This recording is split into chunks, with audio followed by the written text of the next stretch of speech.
let's talk about the second biggest expense in your life.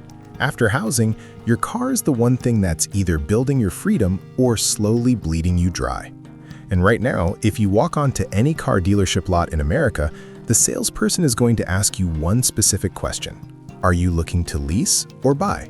They ask it like it's just a matter of preference, like chocolate or vanilla. But the truth is, this choice is a fork in the road for your net worth. One path leads to a cycle of never-ending payments, while the other leads to an asset you actually own. But here's the kicker.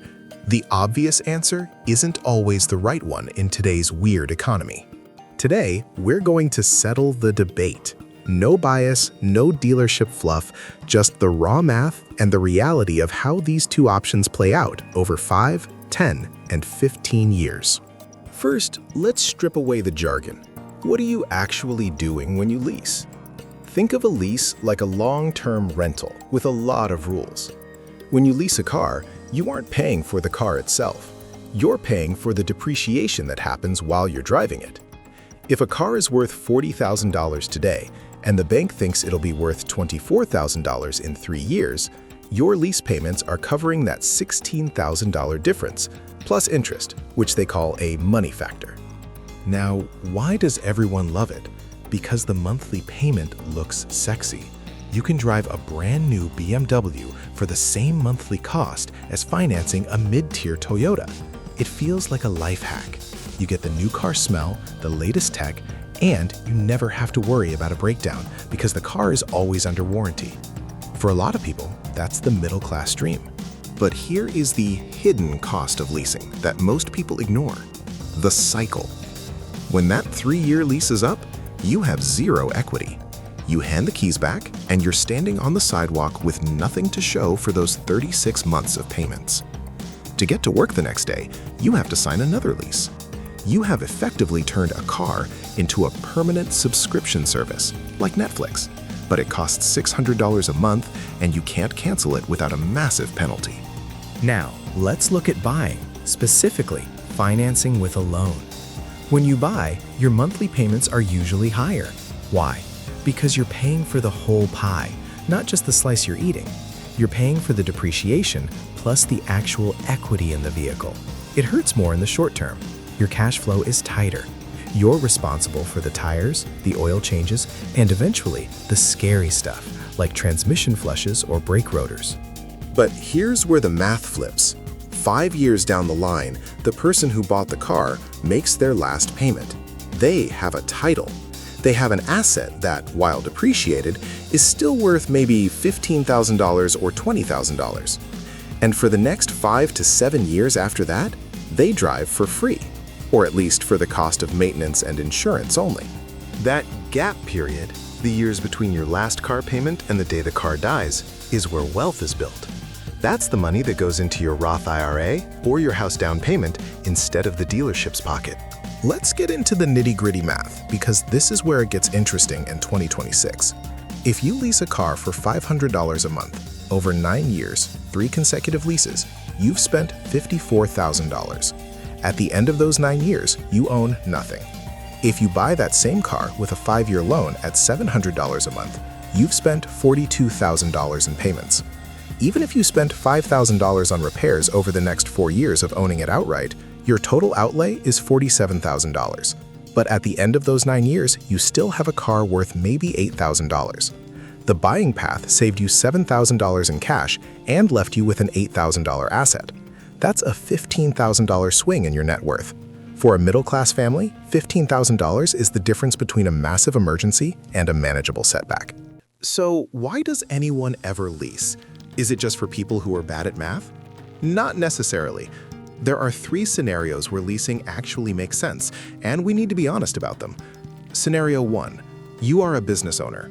If you use the car for business, lease payments are often easier to write off as a direct expense compared to the complex depreciation schedules of a purchased vehicle. Scenario 2. You are obsessed with technology, and you are going to trade the car in every 3 years anyway. If you are the type of person who cannot stand driving an old car, buying is actually worse for you. Why? Because trading in a financed car every 3 years means you're constantly underwater on your loans, rolling negative equity into the next car. In that specific high-consumption lifestyle, leasing is a damage control strategy. Scenario 3. The EV market.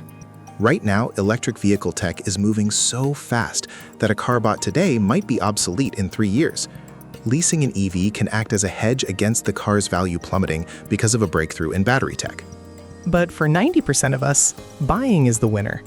But how you buy matters just as much as if you buy. The middle-class squeeze happens when people buy too much car.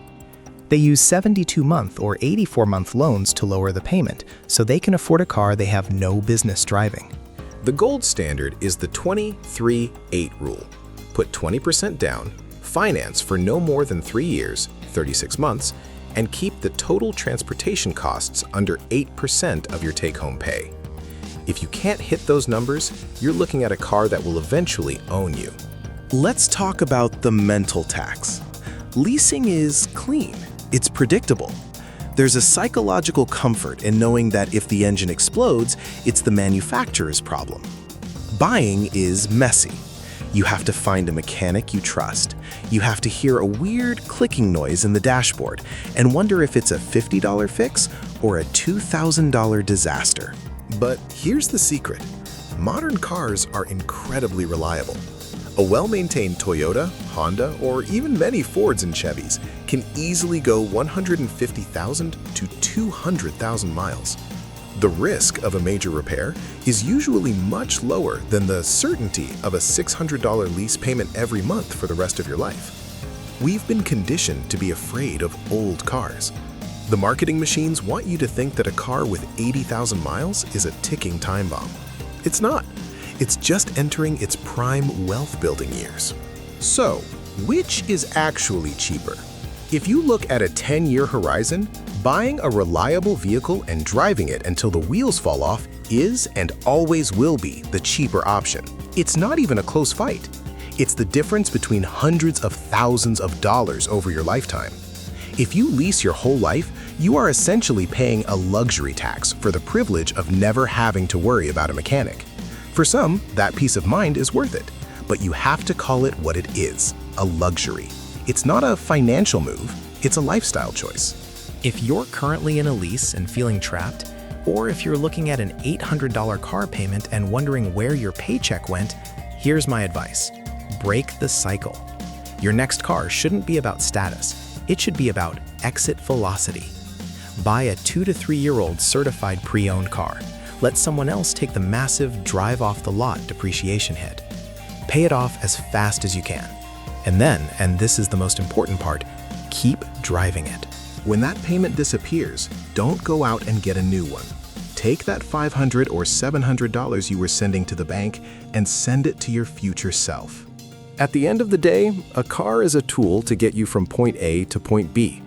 One tool helps you build a life of freedom, and the other tool keeps you tethered to a desk so you can afford the monthly subscription to look like you've made it. Choose the tool that sets you free. I want to hear from you guys in the comments. Are you a drive it till it dies person, or do you prefer the peace of mind that comes with a lease? What's the highest mileage you've ever put on a car? Let's get a conversation going below. Thanks for watching, and I'll see you in the next one.